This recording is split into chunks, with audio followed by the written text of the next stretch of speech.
on something like that. So a very important technique to use is number 5, pin washing. So that's one of the main things that is possibly easy to pick up with practice, and not that hard to do, to be honest.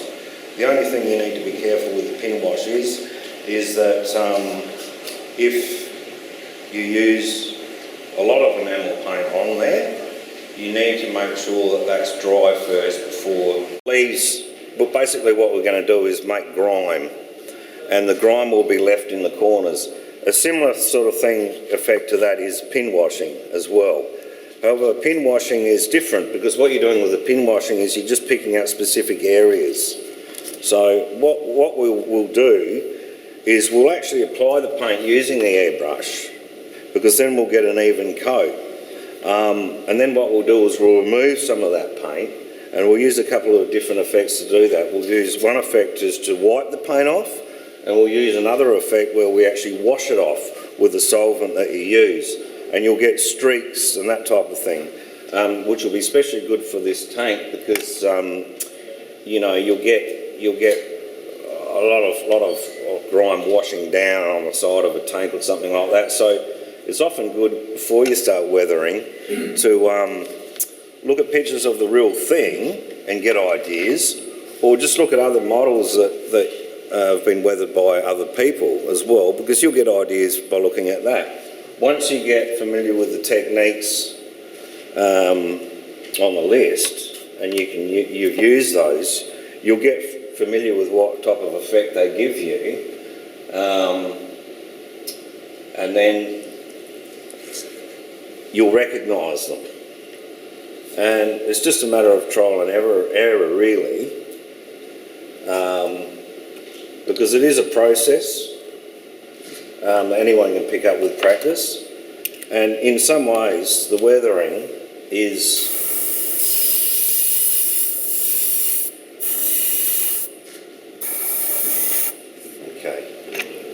so once we've used this colour on the airbrush, I'm going to show you an easy way to clean the gun, because the thing that can put people off using the airbrush is if it's difficult to clean or use. So just to talk about this airbrush, it's not an expensive airbrush. The key thing about an airbrush is that you keep it clean. If an airbrush is new, it's got good seals, it's not blocked, it will work quite well. It doesn't, even if it's a cheap airbrush. When an airbrush won't work well is when it's blocked, and it can block very easily in this tip here. So it's very important that you keep it clean. So let's just look at paints quickly. What I'm using here to start with is paint number 4, which is acrylic paint, but it's acrylic paint that's water-based. So basically you thin it down with water, but you probably wouldn't use straight water. You'd use water mixed with a small amount of alcohol to get rid of the surface tension of the water, and it's going to help it flow better. But the reason why I'll use this one to start with is because it'll dry very quickly. So in this case, we're going to get a very quick effect on this item. So what we'll do is we'll just apply some paint there, starting at the top.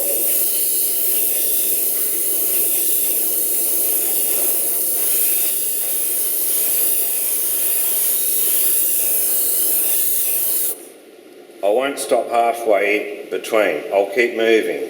So I'll get a line and I'll keep moving, as if you're brushing, you know, and cutting in around a door or something like that. If you stop halfway, you'll get a build-up of paint. So that's one thing to watch out for. Okay, let's put some isopropyl alcohol on it, because that'll thin it down.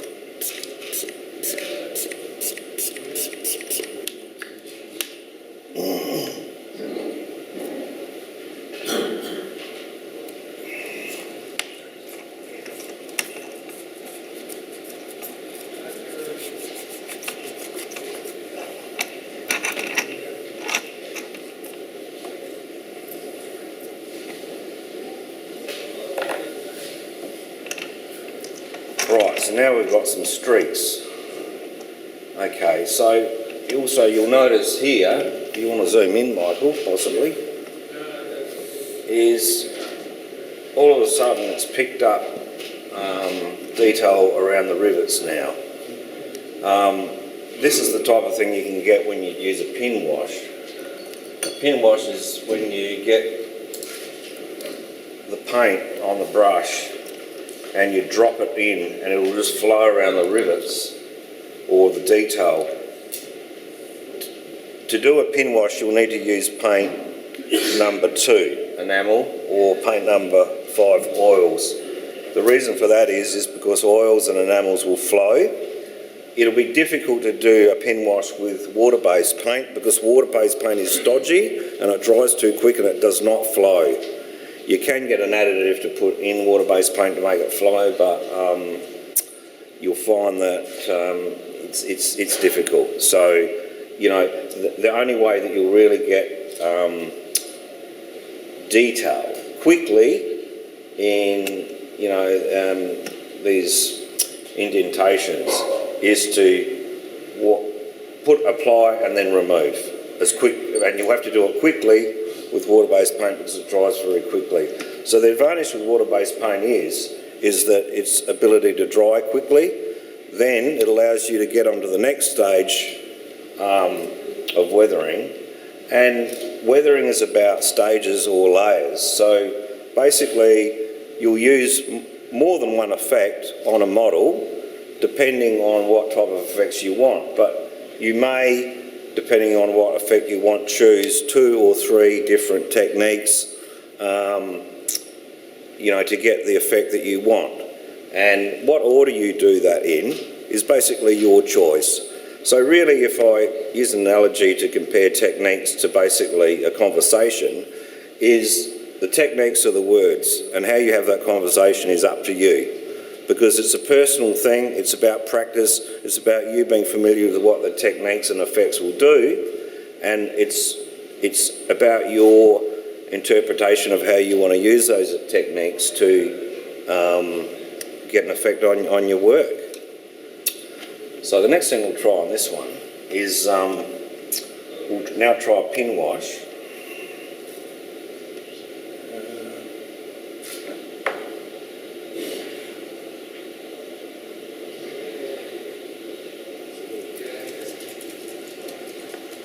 So this is a thinned enamel, so as in Humbrol enamel, which is a terps-based slow-drying paint. There's nothing wrong with Humbrol paints. I mean, it's a paint that we've all been using for years. It's probably something that I stay away from in regards to weathering because it's messy to get out of the tins unless you use an eyedropper. That's a very good way to get paint out of a container quickly and not make a mess. However, this particular brand here is a wash of dark brown. It's like a black brown. This is a go-to one of my favourites. If you can find just that one only, something like that, which is, for example, this is a good quality wash. This will do so much. You could just weather a wagon using that only and just some dark black grey in the airbrush as a filter. That will transform a model just using those 2 techniques, which would be technique number 5 and technique number 9, a filter with the airbrush. But as it lists there's plenty of other small, you know, effects you can use.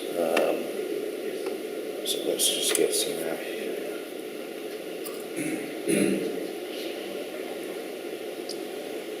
Now this is quite rich. It's not extremely thin. Just depending on the effect you want, you may want to reduce it down. In which case you'll use enamel thinner. So I've got there, which is Humbrol. You can make your own wash using your Humbrol enamels, and you could just add some terps to it. And what basically all a wash is it's just thinned out paint. And we'll see what it will do in a moment. Go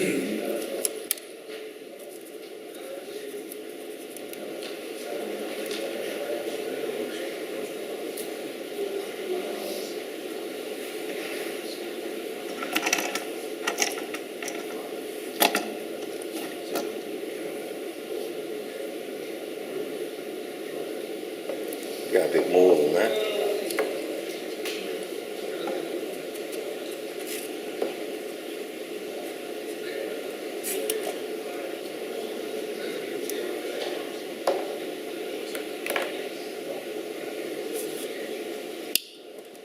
One thing I put on the paint types is, and I was mentioning layers, using one effect over top of the other. One thing to note, there's only one thing you really will have trouble with, is if you've already had a model that's painted with enamel, you do not want to go over top of that with what's called an acrylic paint, a solvent-based acrylic paint, which is acrylic lacquer. Acrylic lacquer is basically, I want to show you something.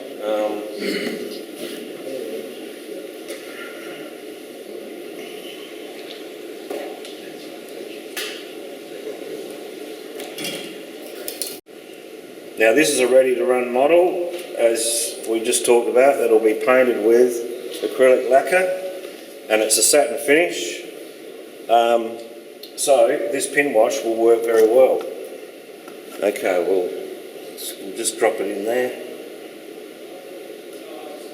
You'll just see it flow. You see that running there? Now this colour's ideal for this because it's halfway between black and brown.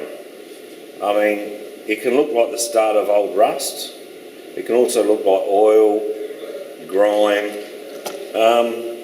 It's a great product because it dries very matte and it is a quick dry enamel.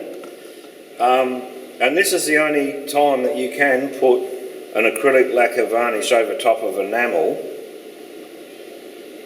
because when I talked about the problem with enamel frying up if you put an acrylic lacquer coat over top, it's the resin or the medium in the enamel that's reacting. Whereas what I'm using here is there's not really any resin or medium in this. This is just basically pigment and thinners. So even though it's an enamel, I'd class it as an enamel, it's not an enamel paint. It's just an enamel wash because, you know, there's no resin in there. So we can also make a paint out of just straight pigments, the powders, but that won't be any good for this technique because it covers too well. So we need something that's transparent to give this effect. And yeah, with the weathering, you just muck around and just see what the product does. I mean, sometimes you don't know what it's going to do. What you're basically doing is you're guiding it, you know, to do something. I mean, you'll have an idea what it's going to do, but you won't always exactly know what it's going to do. And sometimes, you know, a different effect over top of another effect will, you know, they'll work with each other. So I'm going to drop some on top of this and darken this up. And you'll notice detail come out that you wouldn't have even known was there. It's amazing how much it can show up. Look at that. It'll come in. And you know, you can see detail that you never knew was there. So apart from not making it look older, you know, it can really accentuate a good quality model.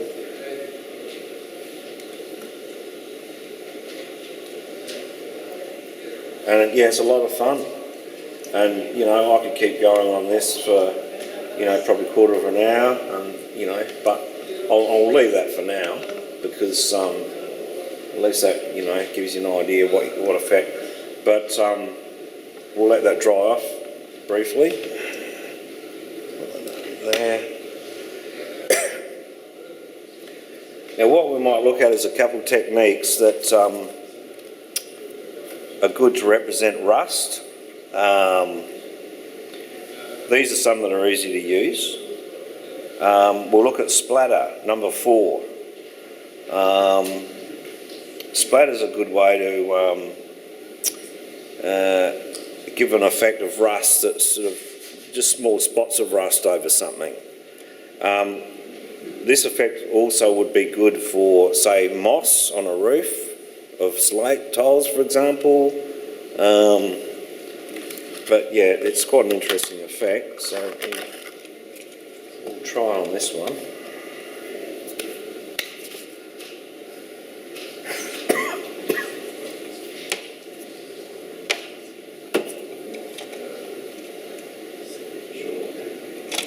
So we're going to use the water-based paint again for this, and the reason why we're using the water-based paint is because it dries quickly and it covers well, and there won't be any chance of messing it up, if you touch it half an hour later and you smudged it all. So I wouldn't use enamel for this, because we want the effect to dry quickly.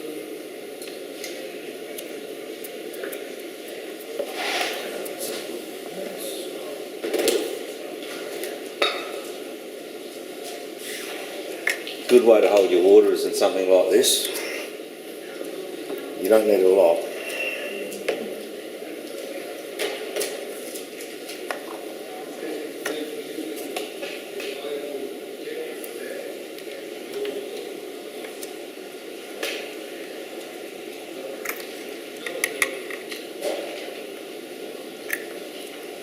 Yeah, so these types of paint Valet, these are quite useful because of the way that you can dispense the paint out of the top of those, and that's the brand that's most commonly seen in the model shops. But most of those brands in that style are all very good quality. I'm not going to recommend that one's necessarily better than the other. Whether it be, for example, this Valet brand, whether it's the AK brand or MIG war style paints, they're all basically the same. I guess the good thing about Vallejo is there's a huge choice of colours, so it's very helpful in that way. Okay, so what we'll do is we need to use a stiff brush, and what we're going to do is we're going to flick the bristles to get splatters. But you need to test first on something. So if there's too much paint in the brush, the dots will be larger. If you want larger spots of rust, then that's fine. Let's just see what it does. We don't know. Okay, there's an example. Okay, so to me, we're starting to get a scale type effect now. All right, we'll try that now.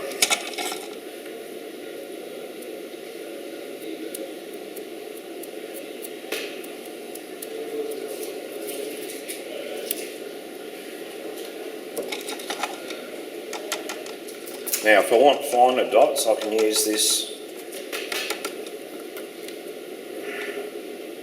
spreader.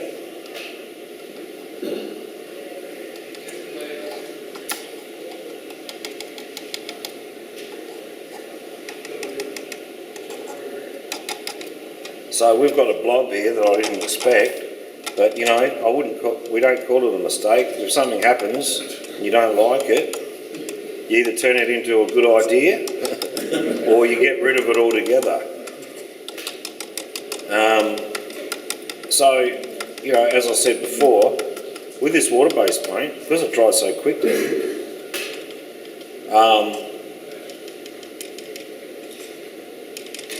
we can clean it off without it smudging everywhere. We can also, using this, make scratches.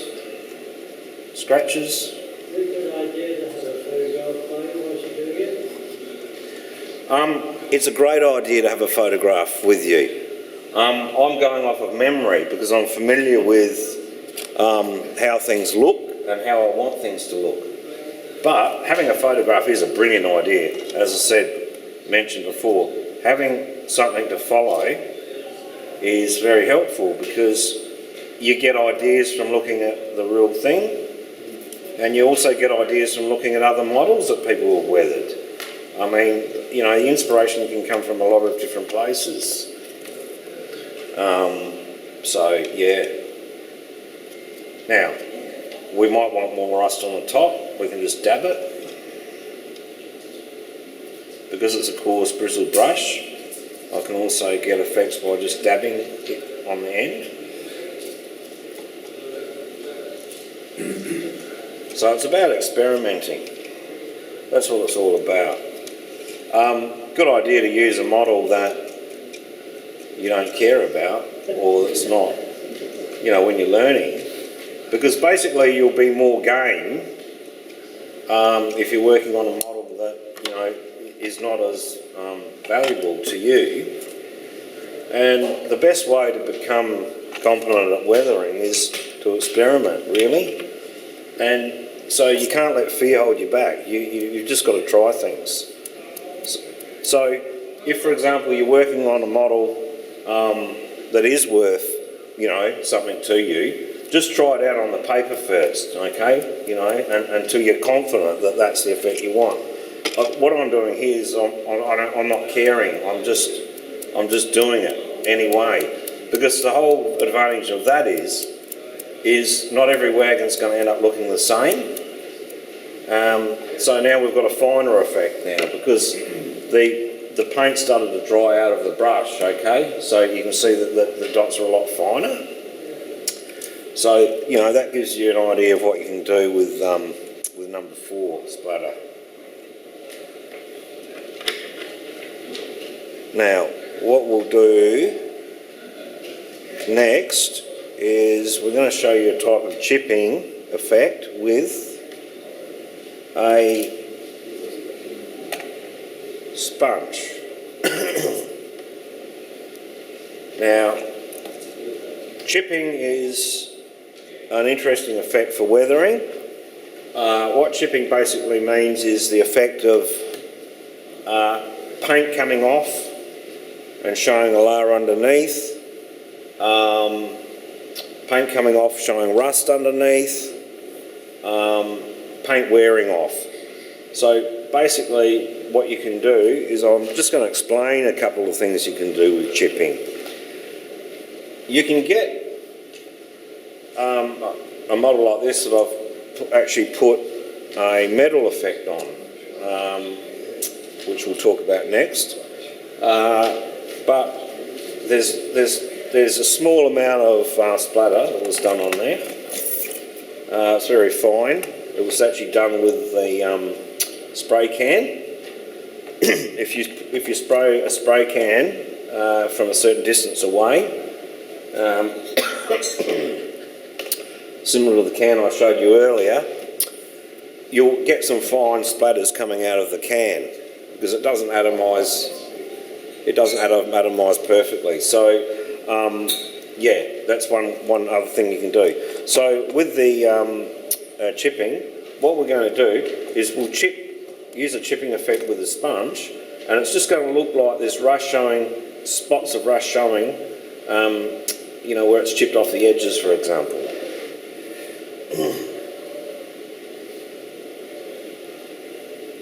Now we're going to use a very dark colour for this rust because old rust is very dark. If you look at a picture and you want to know, get your colours right, you look at a picture and you take notice of that. Okay, now just watch here. You'll see what happens as the paint dries out to it.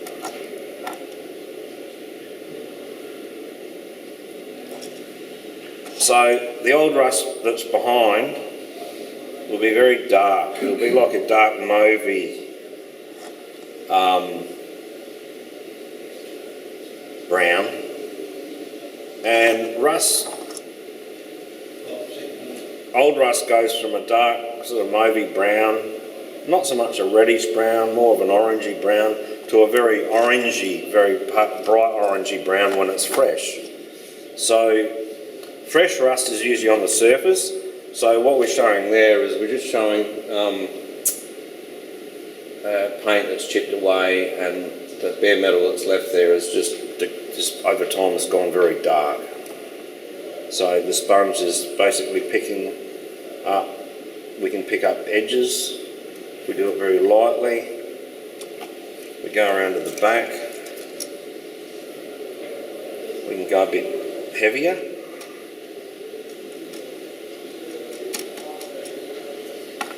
Another way to do this is to use the tweezers. It just helps to get your fingers out of the way. It's a fiddly spot to do. So yeah, that's the kind of effect that you can get with this sponge.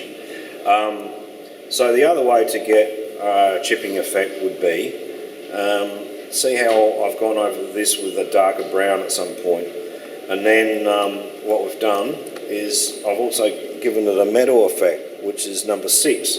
So what you use for a metal effect is basically a metallic powder, or you can use a lead pencil.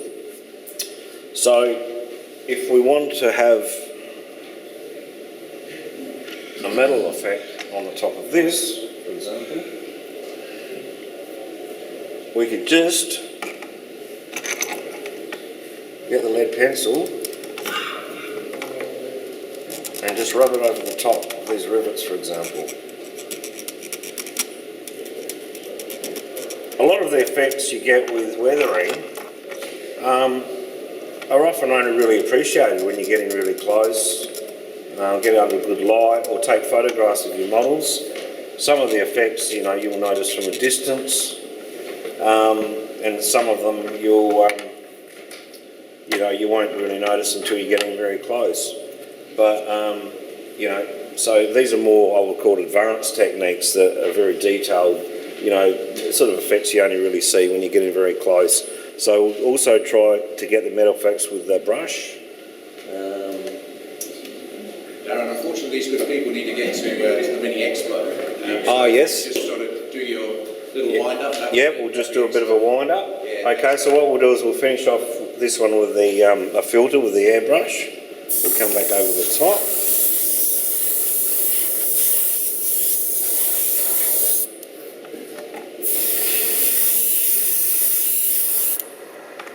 And then we'll just give it a bit of powder, which is a very good effect to try.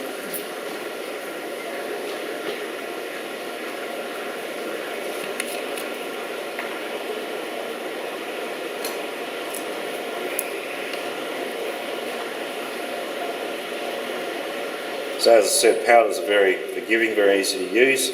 So I sprayed a little bit of water-based paint on there first, just to give the powder something to adhere to, and then you can always come back over top. So there's something basically finished. All it needs now is, once that's dry, is a protection coat of a varnish. So what we can use here is we can use a water-based varnish here, which is a flat top coat. I can do that safely here.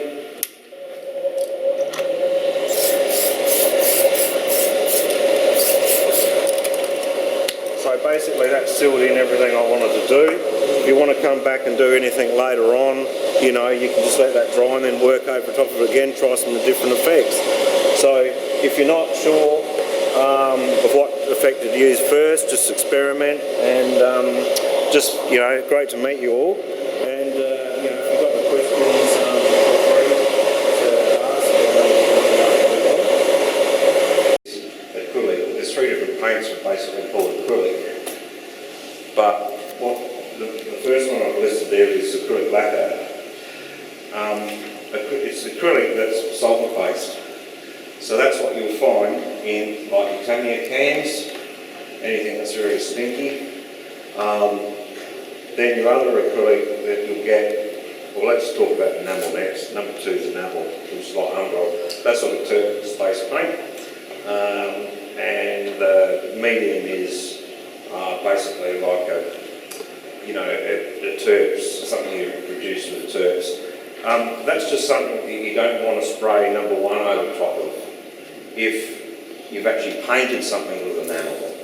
If you've done a wash with enamel, if you use washes or pin washes with enamel, it's okay to put acrylic lacquer over the top of that because there's not much medium in it. All you've got is pigment and terps, okay? So with paint types, that's about your only rule is with paint types. You just want to make sure whatever you paint, whether with, is that stage is dry before you put the next coat over the top, with the exception of an enamel wash. If the enamel wash would probably take about 4 hours to dry properly. But you can spray over top of that with an acrylic lacquer matte clear in a can, for example, and that will just soak it up and it'll flash off, so that will protect it. So, and the other thing is to mention is the other acrylics is some are like alcohol-based, like Tamiya, which is still water washer, but it works well with alcohol, whereas a paint like the Low and the ones in the eyedroppers, the paints that you use a lot for painting just separate objects and detailing, is water-based. They're great to use for, just colour, just for various whatever colours you want to use because it dries quickly. But the downfall of that is it's not really that hard wearing, so it's good to use that for weathering because it dries fast, but then you want to put probably an acrylic lacquer or a water-based acrylic spray coat, protection coat over top of the model once it's done because, this is not what I'd call really durable paint. I've never painted a loco with it, for example, but it's absolutely brilliant for weathering because you can get it in so many different colour shades. And if you pick the right colour, you can get really effective results because, once you work out what your favourite colour is in that, you can get that consistency. So that's the good thing about paints. And then with the weathering techniques, I've listed 10 quite popular ones there, and I'll just go through and indicate some of those. And I'll talk to you a little bit more about explaining what paint I use in what situation while I'm doing it. So, hopefully it makes a bit more sense when you can see what's happening here. Now, Michael, have you got that? You have a popular technique, because what you'll do is basically you'll put a wash or a light film of, say, for example, grime over top of the wagon. That could just be in itself a quick way just to weather a wagon. Is if you use the airbrush, you can just get a fine filter, I'd call it, over top of it. Or you could put maybe an enamel wash over top of it. And then you'll wipe some of it off to get the effect of either streaks and it will leave paint in the details. So that's a similar way of getting paint in the details as to number 5, the pin wash. The pin wash is an extremely useful technique for weathering, and to get that effect to work, we're going to use enamels because enamel flows really well. I would not use water-based paint to do a pin wash with. So back to the paint types, the problem with the water-based paint is it just doesn't flow. So, we'll get into that. We'll do apply and remove. I'll use the airbrush to apply some paint, and that way we can just have a quick sample of using the airbrush and cleaning it. So one of the good things about an airbrush is that it's quick to use if you get used to loading in the paint and cleaning it with using eyedroppers.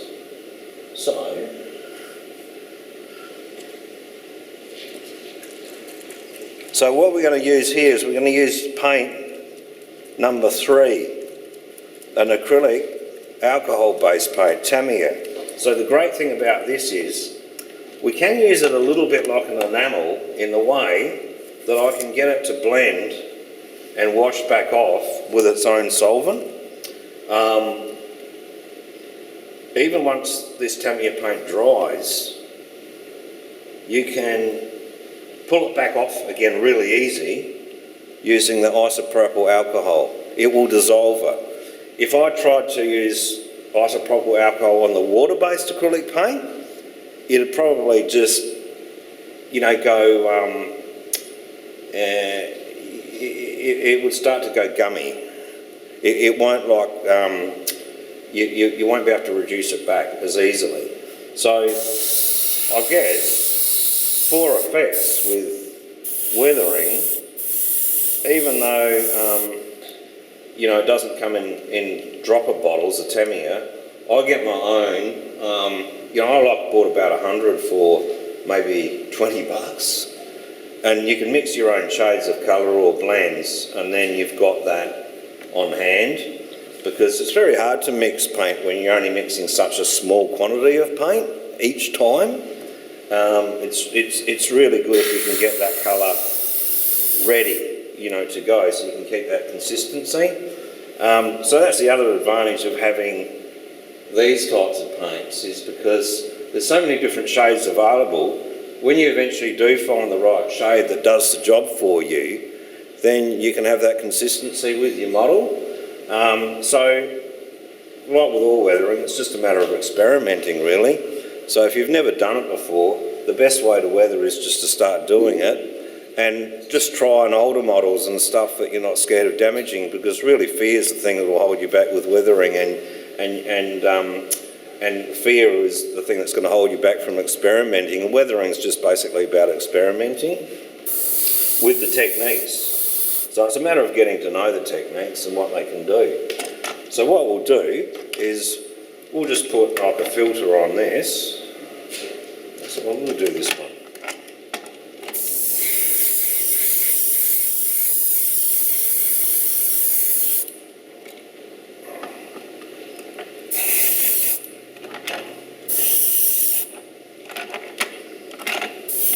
I might do one side different slightly. And you don't want all your wagons to look exactly the same. So if you're painting something with the airbrush, the best thing to do is to follow through. Don't stop in the middle, because then you'll get build-up, unless you want build-up. But see, I might want some build-up here. So I'll let the air start first, and then I'll start giving it some colour by pulling it back. So you see that, it's just the difference there.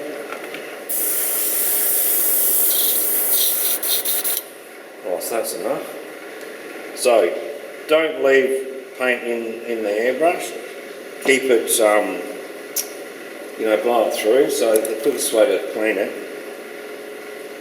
would be suck it in and out. There wasn't much left in there, and just drop it into a paint bin. Just use a small container like this. Okay, so that's clean, and then wipe it out. You don't have to be too concerned using Tamiya, because as I said, if you put isopropyl alcohol back through that, it will melt that paint out. I'd rarely use acrylic lacquer paint in an airbrush, because when it does dry, it dries very hard, and it can block up your fine needles and stuff like that. So if I use paint number 4, acrylic water-based, I'll try and clean it within the next 2 or 3 minutes after using it, or blow some water through it, because it'll build up inside the end here. And you'll need to blow it back like this, or you'll need to get some water and clean it out. But then it's ready to go again. Okay, so that's what we've done. We've just given them a slight light filter, and now because of that, all we'll do is we'll wipe it back off again. But we need to get it damp. Okay.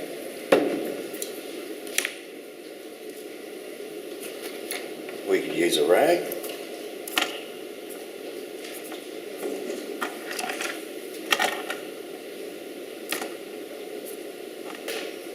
If it doesn't do what you want more off, reapplicate it again.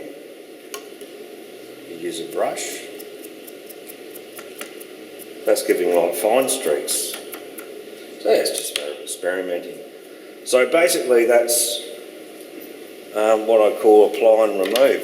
I mean, there's different things you could do. You could do it with enamel, and then you could polish it off, you know, because enamel will stay wet and you'll get that oily finish. So, you know, it's a matter of experimenting to see. But I can reapplicate this and make this wet again. And do what you can do with enamel. But see, if that was enamel, I'd have to leave that for, you know, half an hour or so. I wouldn't have to work over top of that for probably half a day. That's the problem. But with this, I can. I'll be able to work back over the top of that now, you know, within a few minutes. So, you know, Tammy is a good one to use. So the next thing we'll look at is, why not look at this one here that we had earlier. It's had a metal effect and some chipping done on it. But just want to show you, sanding and scraping. We might get a private owner wagon. There's one here. Okay. This would be good. Wet and dry paper, you'll be able to remove some lettering that way. And it'll look as if the paint is wearing off.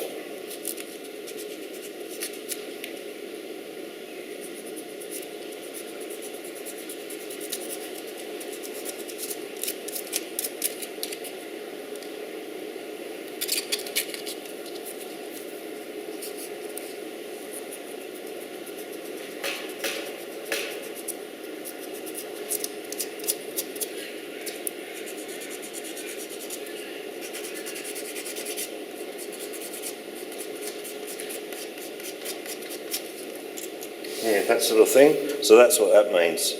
Now I want to go on to pin wash next, because that's a very useful technique. We'll try that on this one here. So I'll use an enamel for pin wash, and the reason why I'll use enamel is, as I said, it flows really well. So the idea of a pin wash is you put a reduced amount of pigment, reduced with a reducer, so with terps, and you'll apply that, and just with a brush, just the tip of the brush,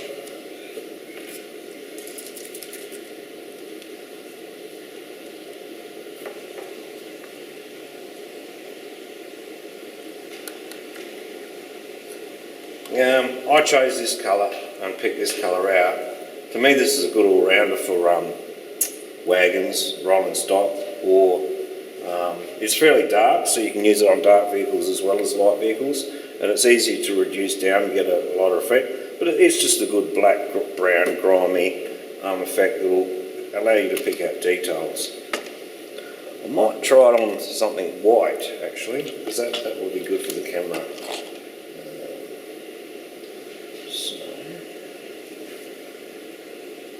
Thin it down a bit.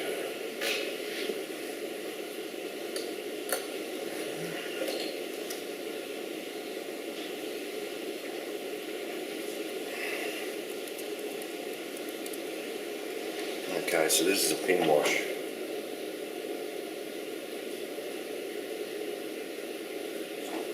It'll just flow into all the details.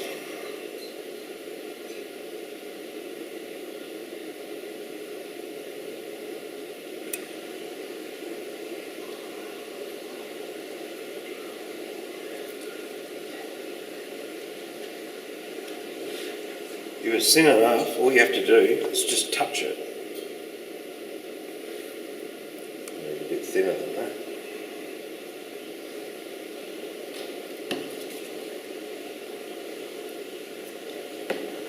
When you first get a ready to run wagon, it'll be painted with acrylic lacquer, and it'll be a hard, durable surface. And a hard, durable surface is ideal for pin washing. So this is something that you might do first before you do any other weathering effects. Okay, so yeah, just see how it's running into the paints there. So that's what that is, a pin wash. So the next thing we'll look at is splatter. That's a good rust effect. And we'll pick a dark rust colour for that.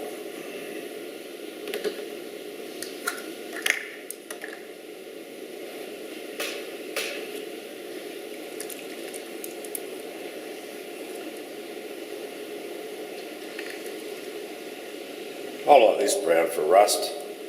Rust starts with a very dark colour when it's old, and then, you know, fresh rust is increasingly seems to be a bit lighter. So it's good always to look at photographs and get ideas from prototype photos of the real thing. Okay, so what you'll be doing is get a stiff brush, get some of the paint in there, and then we'll just flick the hairs of the brush to get some fine splatters. See that? So the less paint that's in there, the finer the splatters will be. So just a good idea just to experiment on a bit of paper or try it out first before you do it on the model. But like I said, don't let fear hold you back, just go for it. And if it's not doing what you want, just give it another try. I want some finer, I decide I want to have some finer effects now, so I'm going to let that take a bit of paint out of there. Okay, see how that goes. Okay, so now we've got some very fine dots there. So that's what I mean by splatter. You could also do moss on your tiles of buildings. Just remember the effects that you're using for weathering wagons can be used on locos, buildings, or anything else on the layout.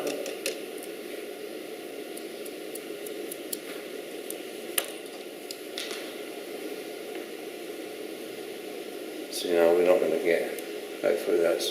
Yeah, that's the spot. Yeah. I'll put that one to one side. Now, the next thing we'll look at, is I might go on the other side of this.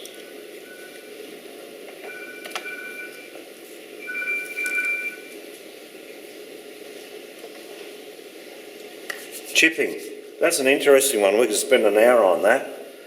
The effect of chipping is, what you're trying to emulate is that paint's worn off or chipped off and you can see what was behind it, whether it was the colour that was behind it or the paint's peeled off and there's metal, so the metal's gone rusty.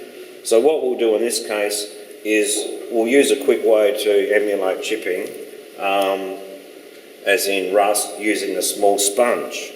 So, you can get a very fine sponge, just break off a bit so you've got an irregular shape there. And when the paint's applied with this, it's a bit like, you're letting the paint dry out a little bit and dabbing it on there. You'll get very fine spots and you'll pick up edges and areas of detail, as in edges where paint would wear off. So that's what we'll try on this model here.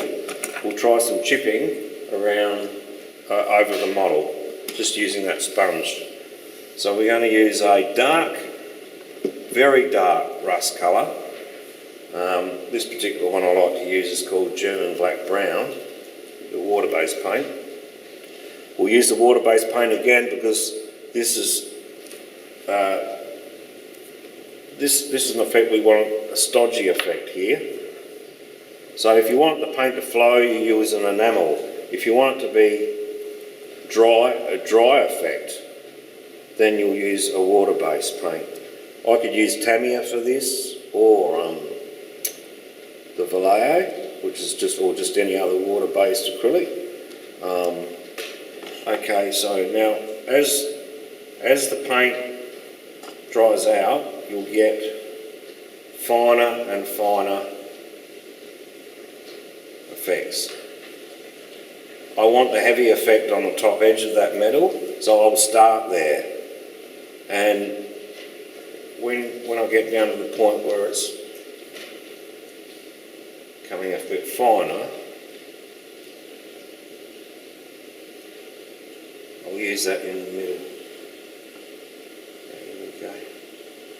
Some of the weathering effects can only really be appreciated when you zoom in close with the camera. or take photographs of it on your layout. Even if you can't see them with the naked eye from a distance, it still gives a very realistic effect from a distance.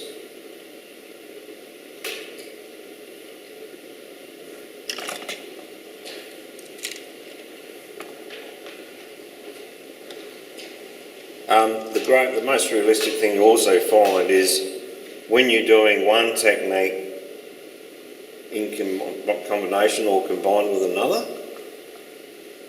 Okay, so the other thing you can do with chipping is you could, for example, if you wanted heavy chipping, paint this wagon, the whole wagon or part of it with airbrush, a rust colour. And you could spray it with something that acts as a release agent for the next coat of paint over top. So you could put hairspray over top of this. For example, this is painted with a dark rust colour. And then if you sprayed it with hairspray or a chipping release agent, once that tacks off, then a very fine layer of water-based paint over top.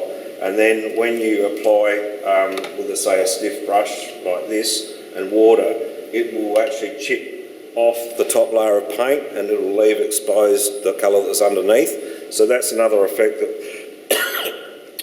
you can use chipping with, but that's quite time consuming, so we won't have time to do that, to show that effect in this tutorial. But the next thing we'll look at doing is metal effects. So this wagon here has already been done. To get a metal effect, there's a couple of things you could do. You could just go over with a lead pencil like this, and that'll pick up the highlights of the chains and the latches, and it'll give a lustre. But another useful thing that we have is we've got a metal-based powder. So is that an ordinary pencil? Yes, it's an ordinary lead pencil. What grade? I've got a HB, but the softer the better. Yeah. So now we're going to use some pigments for effects, and this is a gunmetal pigment. So if I go over top of the model with this, it will give like a metallic lustre to it. If I only want to pick out small areas, I might use the pencil. If I want to do like a larger area like this, I'd apply the powder with a brush to get that overall effect. So all you need to do is get a soft brush, take a bit of the powder. I often put it on a bit of paper so I can dab it. And powder will really pick up areas that are either dull or have got fresh paint on them. So if I want this powder to have a good effect, an ideal thing to do would be to use that pin wash again, wherever that is. No, that's that one. There's this. There's that again. So what's the difference between pigments and weathering chalks? Weathering chalks will not be quite as fine as the pre-made pigments in these containers. Right. The quality of this is immense. The finer it is, the easier it is to, adhere itself to the surface. Two things you need to do. Either have a fresh paint that's tacky or have it matte coated with a matte varnish first before you use the powder. If you just try to put the powder straight onto the plastic, it won't grab. So that's just the main effect with the powder. So look, if we did say a pin wash on this, or apply and remove, this is going to be tacky. It'd be great then to use for rust. So I'm not using the airbrush in this situation. The reason why is because enamel flows well. I don't need to. It flows well without. I can basically put a filter on there. So what I'll do next is just give it a bit of a wash down.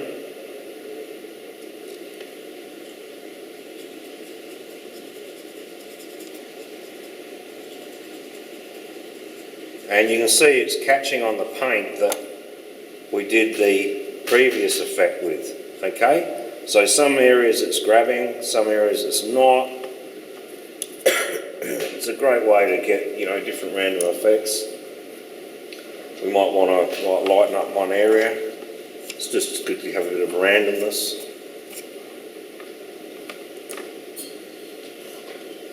Now, we'll also use some rust powder. You can make your own paint using the powder. All you need to do is add a small amount of Turks with the powder, and you'll get a very, very rich coverage, because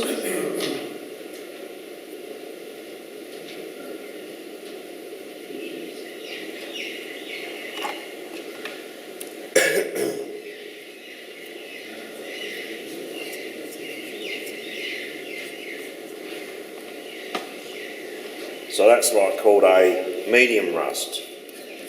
So that's not sort of rust that's fairly fresh. So you've just got a few streaks there with that. And we'll get our gunmetal now.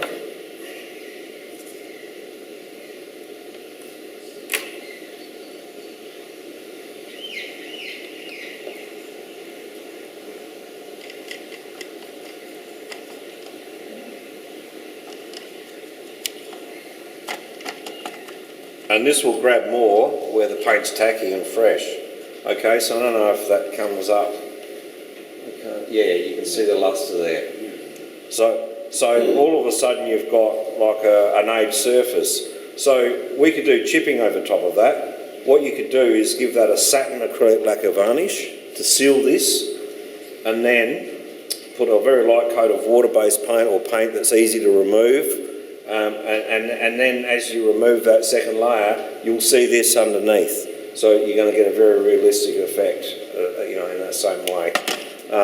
Next thing we'll look at is doing a filter with the airbrush. This just in itself could just be weathering, and this only.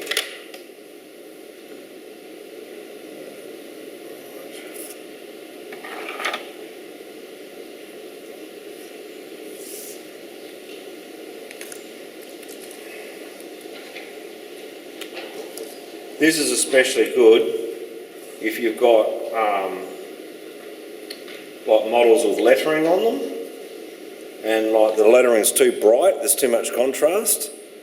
This is really what you need to do at the end to help combine everything together. But this is where the airbrush cannot be matched, is to do this final filter.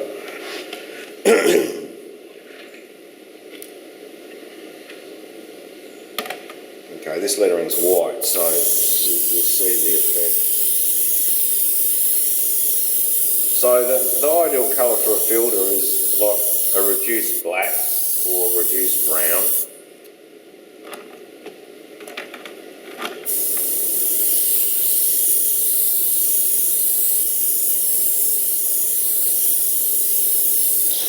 So the secret of that is to mix the paint down with not just the reducer, mix it down with a clear that matches that paint. So you're not putting full strength paint on, you're putting reduced paint on. So, for example, if I wanted to have reduced black and it was water-based acrylic, I'd get water-based flat acrylic clear, I'd mix a small amount of black in with the clear, and then I'd thin it to enough to put it through the airbrush, which is typically about the same thickness as skim milk. That way, I'm not putting on too much paint all at once, and I'll get a very fine effect. You won't be able to get that with straight paint. You need to reduce the paint down, not just with the solvent. So we'll just find another one we can use. Let's have a look. Here's a black. I've already reduced this down. It's another water-based one with alcohol.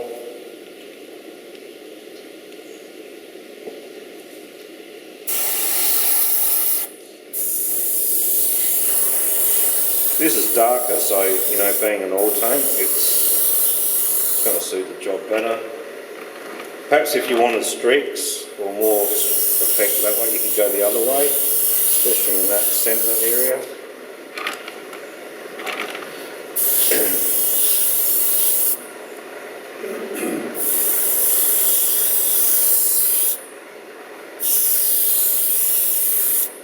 And this will also a good chance to do the underframe. And while this paint's tacky, we could use some powder on the underframe. Pigment powders are great to experiment with because, as I said, if you're not happy with it, they're easy to remove.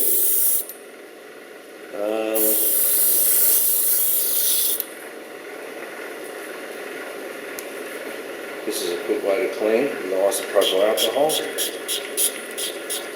It's not much needed then.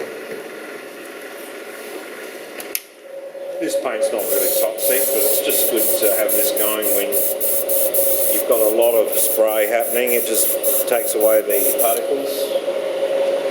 So yeah, you can see what happens with that filter. So I mean, just on its own, that's a big improvement from, you know, your original stock. We'll try some powders for rust rather than using a separate colour on the airbrush. This is a very convenient way.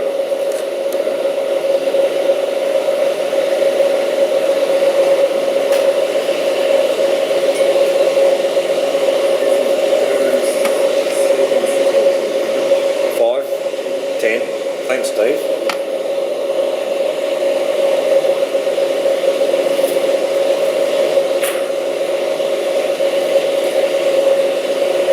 It's just a matter of trial and error. Do what you think looks interesting.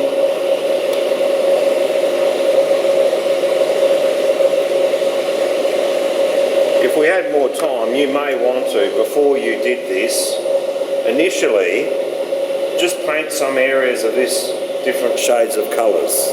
That's the only other thing that you would possibly do in preparation. But just in itself, that is you know, effective way to get some age on a vehicle without going for too much trouble. The other thing we can do is I can get the mud effects the same way, just by using different shades of colours, because these pigments are available in some really fine increments of shades of colours, more so than you can even get with paint. So the pigments are very helpful for age and good to experiment with. And the brand that I particularly do like with pigments is this one. But all brands are equal in their quality if they're packaged in this way, I find. It's just that some brands have got slightly different shades of colours to others. So I particularly like this brand, say, for the rust. That particular colour there is a nice natural looking rust colour. It's not too orange. That's made by Ammo, and it's not available in all shops, but there's another one that you can get called AK. This brand here is a great brand, or Vallejo do you know, colours as well. But it's just a matter of experimenting, looking at what sort of colour you want and picking that out. The last thing we'll talk about now is luster control. Now, this here is straight out of the box and it's reasonably shiny. So this will be great for doing a pin wash on. But for anything else, we need to make this dull. We need to have this surface to keep. So what we need to do is we need to really give that a flat coat of clear. And that's what I mean by number 10 luster control. Basically using a clear coat of a certain luster, either flat, matte, satin or gloss, you know, for the purpose of, you know, getting it prepared for work. So when it's a satin or a gloss, it's perfect for doing a pin wash with because it will flow over the surface. Nothing wants to stick to it. But for all the other weathering effects, we need to make that flat. So what I've got is a water-based or alcohol-based can of flat clear here, which we can use safely here. I would probably prefer to use acrylic lacquer, but we won't use that indoors here because it's quite toxic at close, you know, indoors, or unless you've got the booth set up with an exhaust. But just for now, just an example,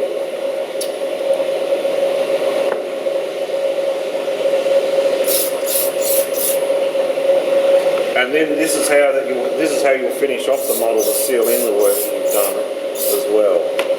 So once that dries off to a flat finish, that will be perfect for, you know, all the weathering effects that I mentioned on that list, except for the pin washing.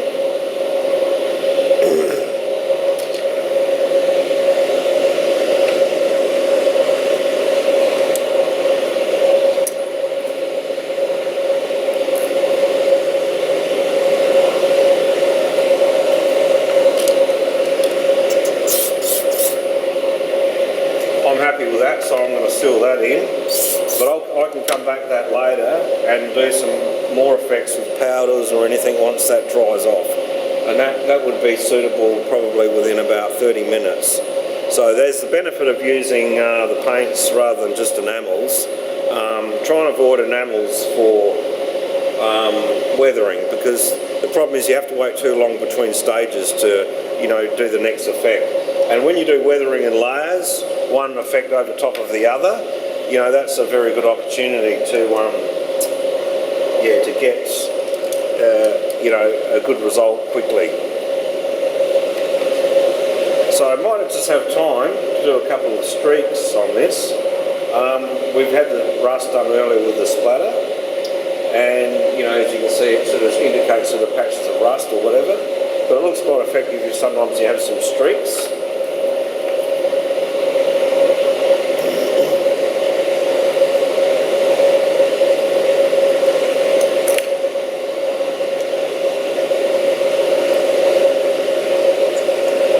Enamel or oils is great for streaks, as is pin wash. So we'll just pick out a few spots of rust with some oil.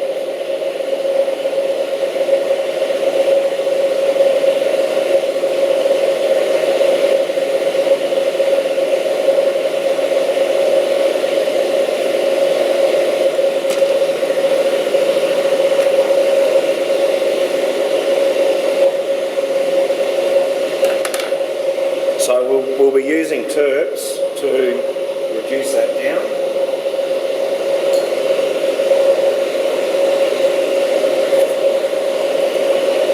So what you need to do is just dampen the brush, not have it too wet. This is an interesting brush because you'll notice that the hairs are separated deliberately like that. It's quite good for streaking effects. So, you know, if you're looking for brushes, just have a look around and find what you can. And as well, on the topic of brushes, for larger brushes you don't need to spend much money, but if you're getting small brushes for fine work, don't just go to the cheapest brush you can find for small brushes. So spend a bit more on your small brushes, and the synthetic hairs are very, very good, and I wouldn't call this an expensive brush, but just don't go too cheap on your small brushes. So alright, so all we'll do is we'll just lay that on there and just pull down.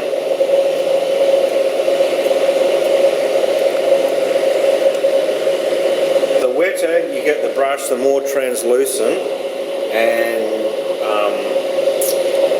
fine these streaks will become. So I'll try this one a bit wetter.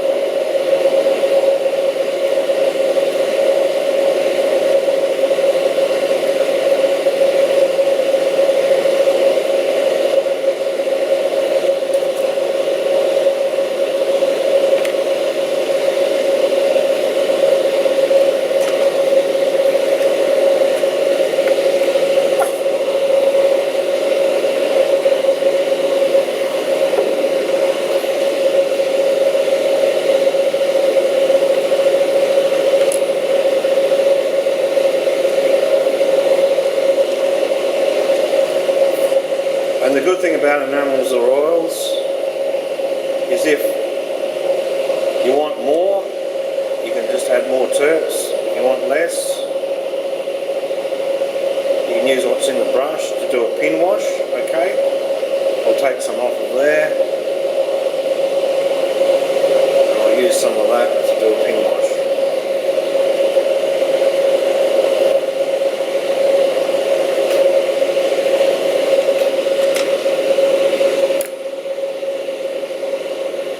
Just finished with some powder on that one.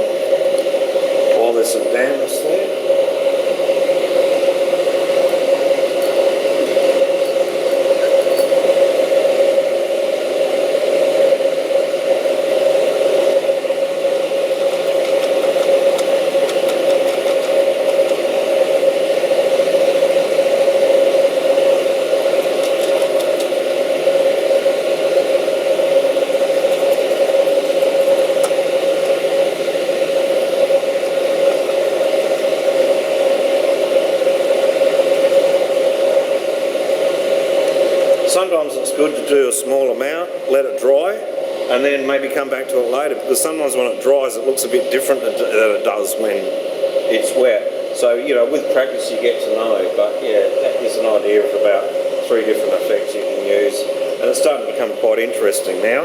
So, thanks a lot for your time. We're just about ready to wrap this up. Steve?